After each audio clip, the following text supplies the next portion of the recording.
Our journey starts in a jeepney somewhere in Aglayan, Bukidnon. We're looking for a healthy chicken to ritually sacrifice as an offering so that the old gods may give us safe passage and protection on the trail. More on that later. Hiking in the Philippines is usually organized with a lot of red tape. Firstly, you need to secure a permit from the Department of Environment and Natural Resources, or the DENR. Unfortunately, securing the permit includes a physical trip to its regional office, Malaybalay City in the case of Bukidnon. Aside from that, you might also need to inform the local barangay of your plan to enter their hiking trail. This usually means that you have to hire locals in the area as porters or guides, and more often than not, you'd even have to pay entrance fees and exit fees, which can differ greatly from barangay to barangay.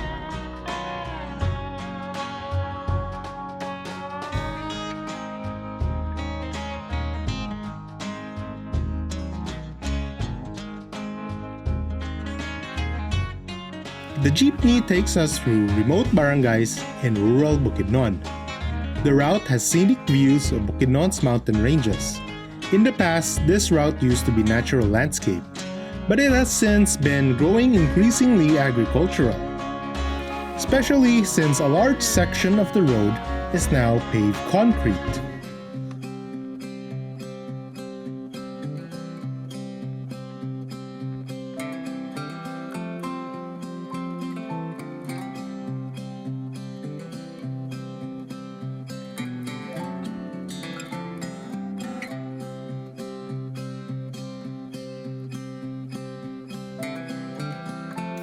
The road passes through a valley between the Kalatungan Mountain Range and the Kitanglad Mountain Range.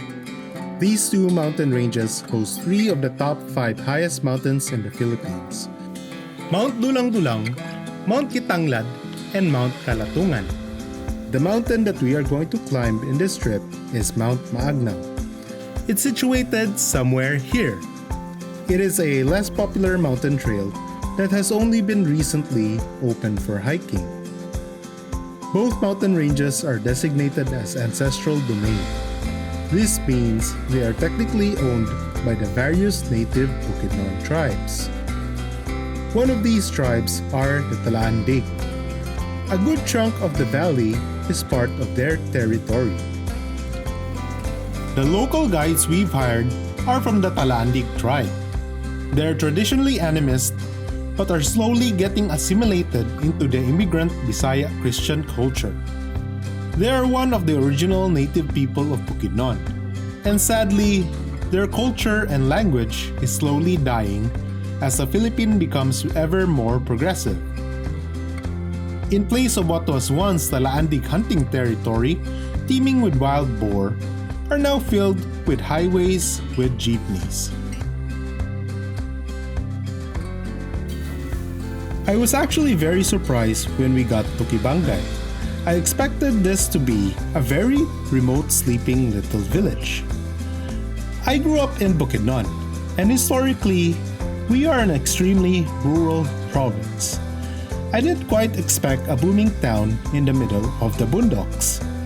The roads in this area were only paved only a few years ago, but I guess investment in infrastructure pays off.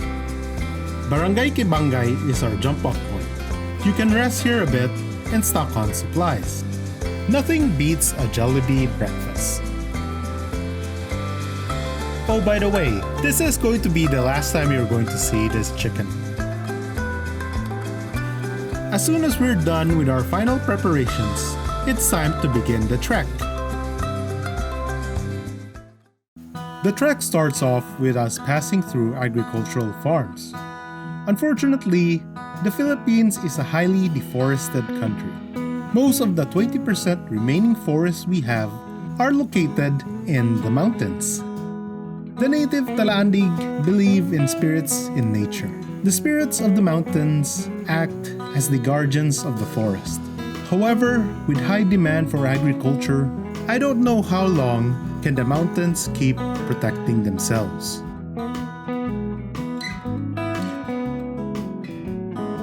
Halfway through, we stop over the local Dato's house.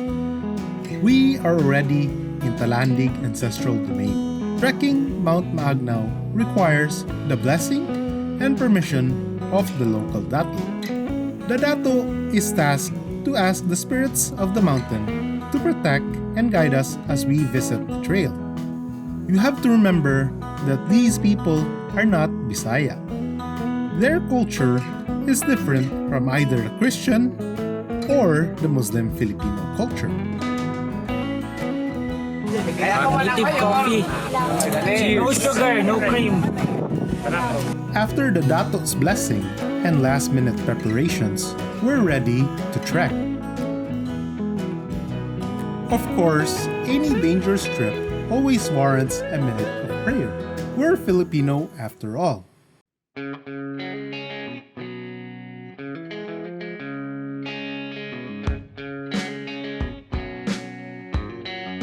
The trail follows a slippery dirt path through the tropical forest. Inside the thick, untouched rainforest, it's hard to imagine only a few kilometers away is a karaoke-infested agricultural town. In the midst of it all, you can't help but get lost in the rainforest's natural beauty. I can only dream what those ancient Philippine forests must have looked like before the corrupt loggers killed them all.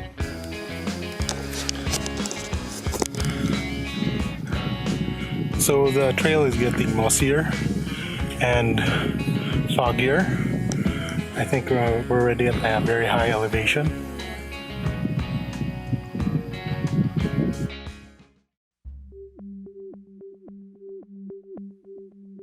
Let's talk about the Mossy Rainforest.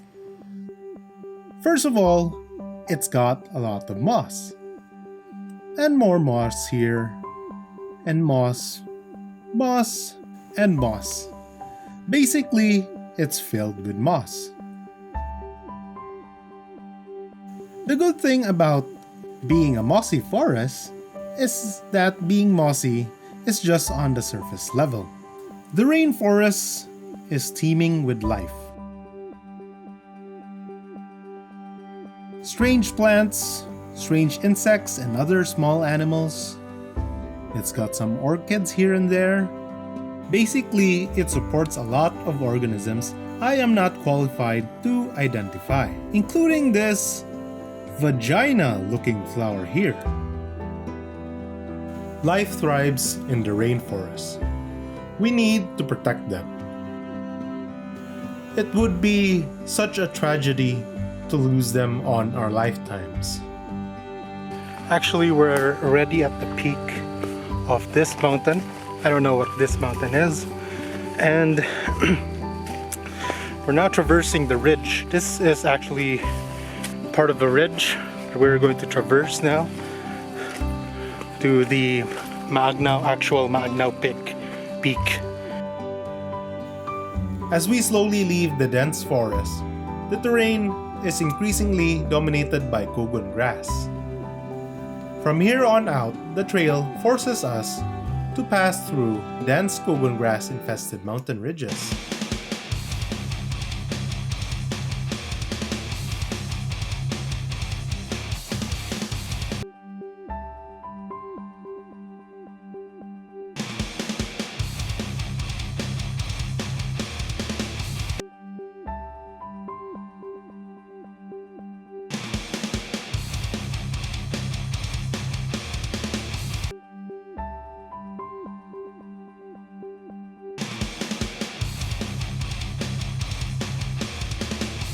It goes on like this for quite a while.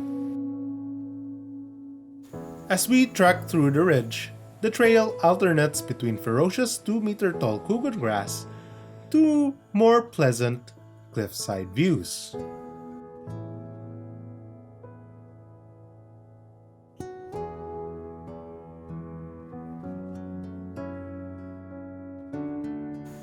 Despite the scratches, the journey was quite worth it.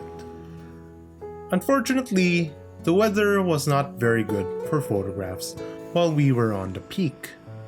With the clouds constantly covering our views, I didn't get the chance to take photos of the night sky, nor of clear time lapses of what was supposed to be fantastic views of both the Kalatungan Range and Kitanglad Range.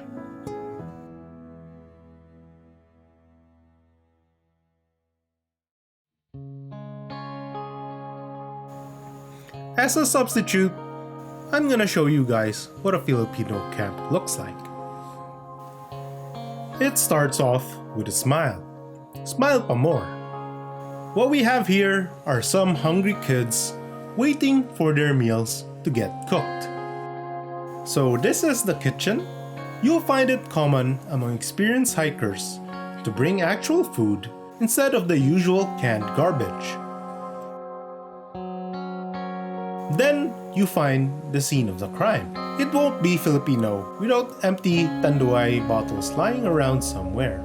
And last and not least, you've got rice. It most definitely isn't Filipino without white rice.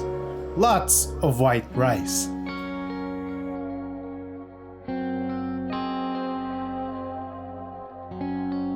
So yeah, here comes my confession. I've come to hate camping and hiking.